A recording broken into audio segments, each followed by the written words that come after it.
Welcome back. Thank you for being part of this show. And we are glad that you're watching. My name is Beatrice Chuchu, and we are continuing to discuss about being the light. And we are focusing mainly on the young people today. And I'm blessed because I'm with Pastor who serves with young people. And before we took a break, Pastor, you're saying about accountability as something that a young person needs to have, or we should have as people. And you're not finished. I cut you short. Maybe you can tell us, what is the importance of accountability? You're saying we should be having someone that we can be accountable to. Maybe you can explain further there. No, my approach of accountability is whereby can we get somebody who can give us a testimony of who you are? Yes. Is there a person within your network who can actually be accountable and say, I know Beatrice. Yes. She's a qualified HR consultant. Yes. She has done 1, 2, 3. Yes. I believe in her. Who can put a word for you? You know. Yes. Let me not use that because we are on TV. But you know, in certain quarters, it's never about the interview. Yes. It's never about the interview. The interview is normally a formality. What happens is, there's something that is called internal memo.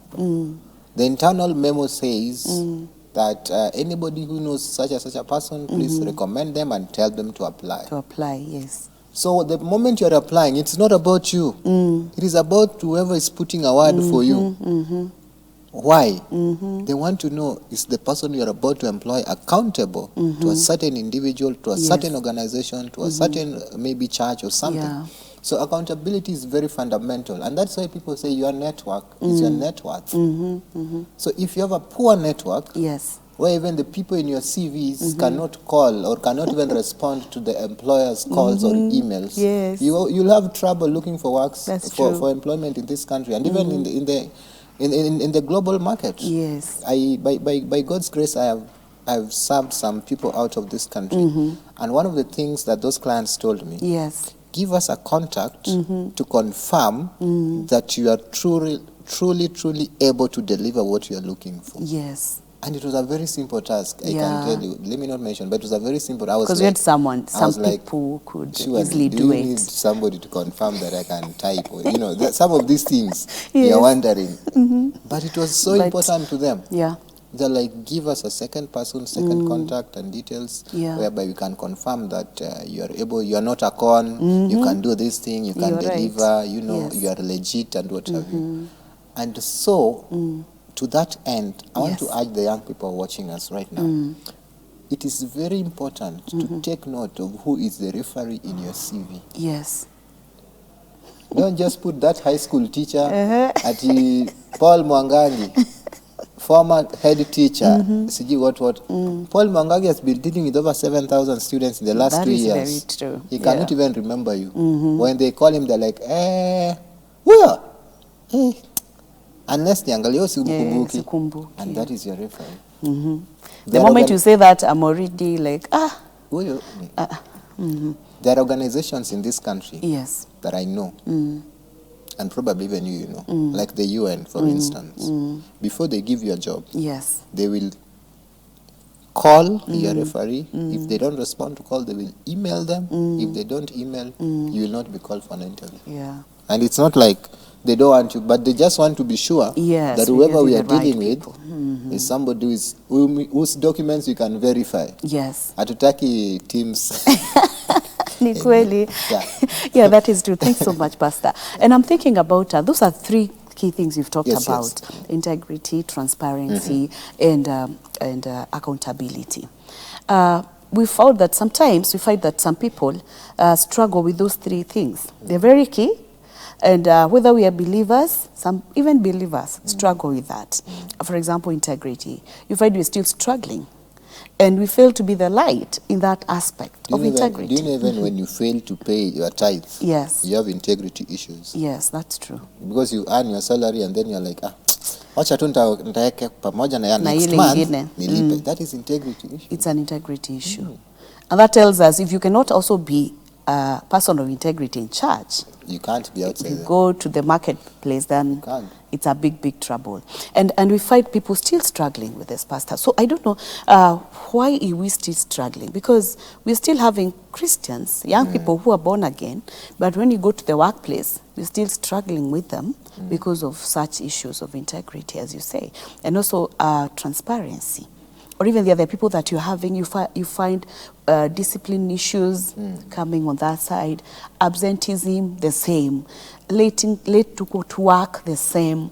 Yet this is a young person, and you see young people, you're expecting them, for example, not to have so much. You just wake up, prepare, go to work, but you still find you're struggling with some of those things. So why do you think we're still having such problems as you deal with young people on a daily basis? You know, the Bible says that in the beginning was the Word. Yes. Then the Word was with God. Then the Word was God. Yes. So number one, you become a nominal Christian. Yes. Then number two, unatembea na Yesu. Then number three, Yesu anatembea ndani. Yani wewe mtu kuona wewe ni Yesu na Yesu ni wewe. So the Christian who are at the level of amejua tu, okay, anajua Bible, inakwanga hapo, they will struggle. But when they are at the level of mimi na Yesu, when he's in problem anakimbia kwa Yesu. Yes. Then when he's okay, Mungu tu anaelewa. Si unajua muenda church. But that one will also still struggle. Yes. But when you come to the level of the Word was, in the beginning was the Word was with God. And the Word was God. When you come to the level of the Word was God, you will not struggle. Now that is where the young people miss it. You should become one and the same with the Word. So that you yourself will become the Word. You become the light.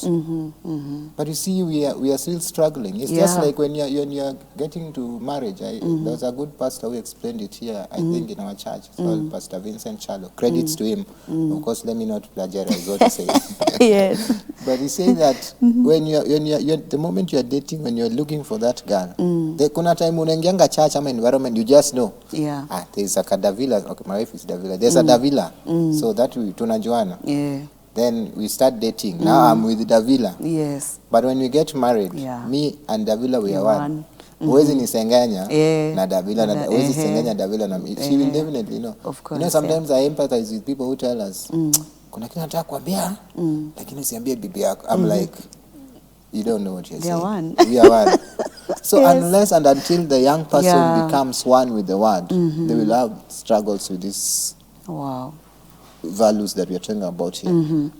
So we need to work extra hard as believers, as pastors, as teachers of the Word, as apostles and what have you.